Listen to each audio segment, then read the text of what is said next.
আজিৰ এইটো ভিডিঅ'ত আমি আলোচনা কৰিম অসম পুলিচৰ ইণ্টাৰভিউত কিমান মিনিটত ৰানিং কমপ্লিট কৰিলে আপোনালোকে কিমান মাৰ্ক পাব আৰু কিমান সেন্টিমিটাৰ লং জাম্প কৰিলে আপোনালোকে কিমান মাৰ্ক পাব আৰু কিমানটা চিনাপত আপোনালোকক কিমান মাৰ্ক দিয়া হ'ব মেল আৰু ফিমেল দুটাই আলোচনা কৰিম আৰু লগতে আলোচনা কৰিম আপোনালোকক এক্সট্ৰা মাৰ্ক কোনখন ডকুমেন্টত কিমান মাৰ্ক দিব। আপুনি যদি অসম পুলিচৰ ইণ্টাৰভিউৰ কাৰণে প্ৰস্তুতি চলাই আছে তেতিয়াহ'লে এইটো ভিডিঅ' আপোনালোকৰ কাৰণে খুবই গুৰুত্বপূৰ্ণ, কাৰণ এইটো ভিডিঅ' যদি আপোনালোকে স্কিপ নকৰাকৈ শেষলৈকে চাই থাকে তেতিয়াহ'লে আপুনি আজিয়ে গম পাব যে আপোনালোকে অসম পুলিচৰ ফিজিকেল টেষ্টত কিমান মাৰ্ক পাব আৰু লগতে এইটো কথাও গম পাব যে আজিৰ ডেটত আপোনালোকক যিমান টাইমিং লাগি আছে আৰু যদি আপুনি অকমান কষ্ট কৰি যদি 5 সেকেন্ড টাইমিং কমাব পাৰে তেতিয়াহ'লে আপোনাৰ কাৰণে কিমান ডাঙৰ এটা বেনিফিট আহিব। তো আপোনাৰ মূল্যৱান সময় নষ্ট নকৰাকৈ ব্লগ ভিডিঅ'টো আৰম্ভ কৰোঁ। হাই, মই মুস্তফা আলী আৰু আপোনালোকে চাইছে মুস্তফা আলী 09। আপোনালোকে যদি প্ৰথমবাৰ মোৰ ভিডিঅ' চাইছে তেতিয়াহ'লে মোৰ চেনেলটো সাবস্ক্ৰাইব কৰি বেল আইকনটো দবাই ৰাখিবা, কাৰণ মই এনেকুৱা নতুন নতুন ভিডিঅ' লৈ আহিয়ে থাকো। প্ৰথম কথা হ'ল যে এক্সট্ৰা কোন ডকুমেন্টত আপোনালোকক কিমান মাৰ্ক দিয়া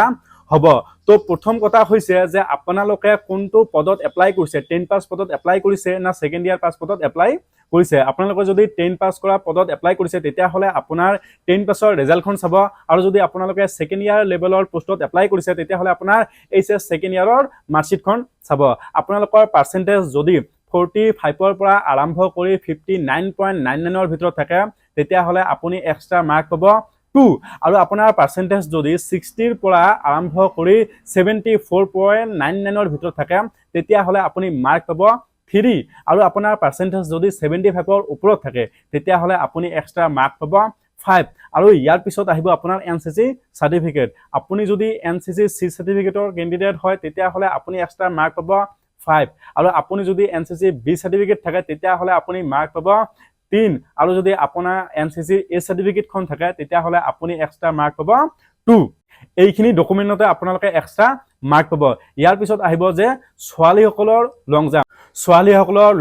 ছোৱালীসকলৰ মিনিমাম লং জাম্প হৈছে 244 সেন্টিমিটাৰ। কোনো এজন ছোৱালী যদি 244 সেন্টিমিটাৰতকৈ কম লং জাম্প কৰে তেতিয়াহ'লে ই ডিছকুৱালিফাই হৈ যাব,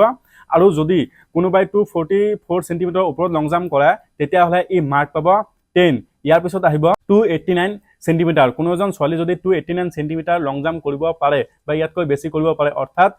289 সেন্টিমিটাৰ যোনে লং জাম্প কৰিব, ই মাৰ্ক পাব 11.8 মাৰ্ক।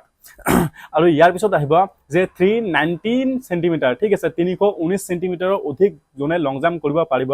সি মাৰ্ক পাব 13.6, ই মাৰ্ক পাব 13.6, অৰ্থাৎ 13.6 মাৰ্ক পাই যাব। ইয়াৰ পিছত আহিব যে 349 সেন্টিমিটাৰ, অৰ্থাৎ 349 সেন্টিমিটাৰতকৈ অধিক যোনে লং জাম্প কৰিব পাৰিব সি মাৰ্ক পাব 16, ই 16 মাৰ্ক পাব। আৰু যোনে 389 সেন্টিমিটাৰতকৈ ওপৰত লং জাম্প কৰিব পাৰিব, 389তকৈ ওপৰত, ঠিক আছে, অৰ্থাৎ 389 সেন্টিমিটাৰতকৈ ওপৰত যোনে লং জাম্প কৰিব পাৰিব সি মাৰ্ক পাব 20। ইয়াত কিন্তু সেন্টিমিটাৰৰ অকমান ডিফাৰেন্স, কিন্তু মাৰ্কৰ বহুত ডিফাৰেন্স। তো আপোনালোকে যদি অকমান মেহনত কৰি যদি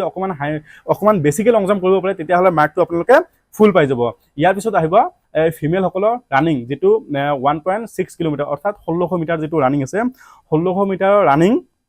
কোনোবাই যদি 330 সেকেন্ডৰ ভিতৰত সোমাব পাৰে, ঠিক আছে, অৰ্থাৎ 5 মিনিট 30 সেকেন্ডৰ ভিতৰত যদি কোনোবাই সোমাব পাৰে তেতিয়াহ'লে ই মাৰ্ক পাব 20 মাৰ্ক ছোৱালীসকলৰ। আৰু কোনোবাই যদি 360 সেকেন্ড, ঠিক আছে, 360 সেকেন্ড, অৰ্থাৎ 6 মিনিটৰ ভিতৰত যদি কোনোবাই ৰানিংটো কমপ্লিট কৰিব পাৰে তেতিয়াহ'লে ই মাৰ্ক পাব 17 মাৰ্ক। ইয়াৰ পিছত আহিব কোনোবাই যদি 390 সেকেন্ডৰ ভিতৰত ৰানিংটো কমপ্লিট কৰিব পাৰে, অৰ্থাৎ 6 মিনিট 30 সেকেন্ডৰ ভিতৰত যোনে ৰানিং কমপ্লিট কৰিব পাৰিব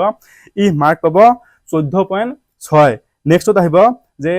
420 সেকেন্ড, ঠিক আছে, 420 সেকেন্ড, অৰ্থাৎ 7 মিনিটৰ ভিতৰত যোনে ৰানিংটো কমপ্লিট কৰিব পাৰিব ই মাৰ্ক পাব 12.8 মাৰ্ক। ইয়াৰ পিছত আহিব যে যোনে 460 সেকেন্ড, অৰ্থাৎ 460 সেকেন্ডৰ ভিতৰত যোনে ৰানিংটো কমপ্লিট কৰিব পাৰিব, অৰ্থাৎ 7 মিনিট 40 সেকেন্ডৰ ভিতৰত যোনে ৰানিং কমপ্লিট কৰিব পাৰিব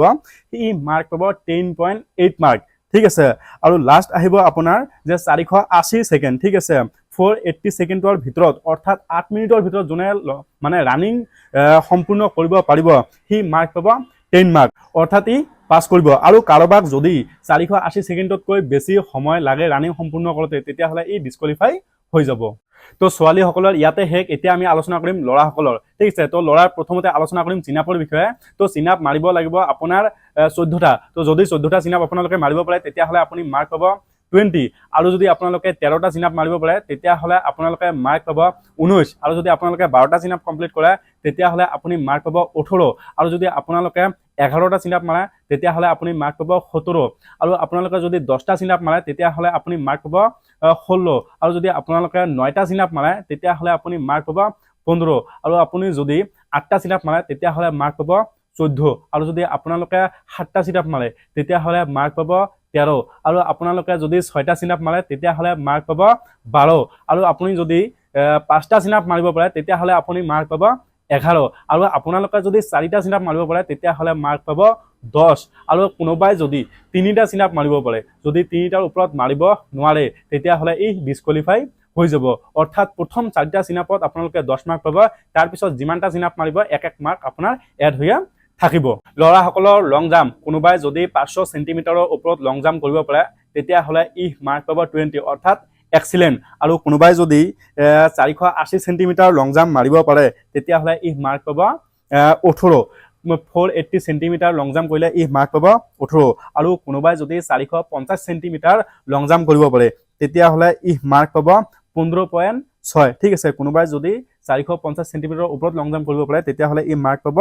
15.6 আৰু কোনোবাই যদি 400 সেন্টিমিটাৰ লং জাম্প কৰিব পাৰে অৰ্থাৎ 400 সেন্টিমিটাৰ যদি লং জাম্প মাৰে তেতিয়াহ'লে ই মাৰ্ক পাব 12.6 আৰু কোনোবাই যদি 335 সেন্টিমিটাৰ লং জাম্প কৰিব পাৰে ইয়াৰ ওপৰত যদি লং জাম্প কৰিব পাৰে তেতিয়াহ'লে ই মাৰ্ক পাব 10 আৰু কোনোবাই যদি 335 সেন্টিমিটাৰৰ তলত লং জাম্প মাৰে তেতিয়াহ'লে ই ডিসকোৱালিফাই হৈ যাব এতিয়া হয়তো বহুতে বুজি পোৱা নাই যে আমি সবে যেতিয়া মানে লং জাম্প মাৰো আমি ফুটত হিচাপ কৰো কিন্তু ইয়াত সেন্টিমিটাৰত দিয়া আছে হয় যেতিয়া আপোনালোকে ইন্টাৰভিউ দিব তেতিয়া আপোনালোকৰ ফুটত হিচাপ নহয় ইয়াত সেন্টিমিটাৰতে হিচাপ হ'ব তো আপোনালোকে যেতিয়া লং জাম্প মাৰিব এইটো এবাৰ সেন্টিমিটাৰত হিচাপ কৰি কিনে ওলাই ল'ব তো ভিডিঅ'টো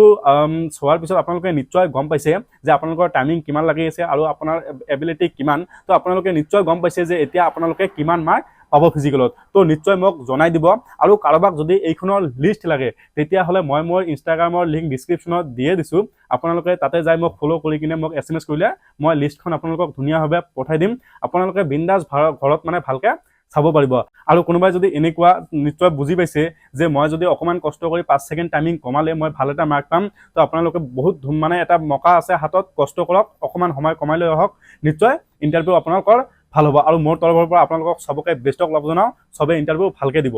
তো ভিডিঅ'টো যদি ভাল লাগি থাকে আৰু ভিডিঅ'টো যদি আপোনাৰ অকমান হেল্পফুল হয় তেতিয়াহ'লে ভিডিঅ'টো লাইক কৰিব আপোনালোকৰ লগৰকেইটাৰ লগত শ্বেয়াৰ কৰিব তো আজি ভিডিঅ'টো মই ইয়াতে সমাপ্ত কৰোঁ জয় হিন্দ জয় ভাৰত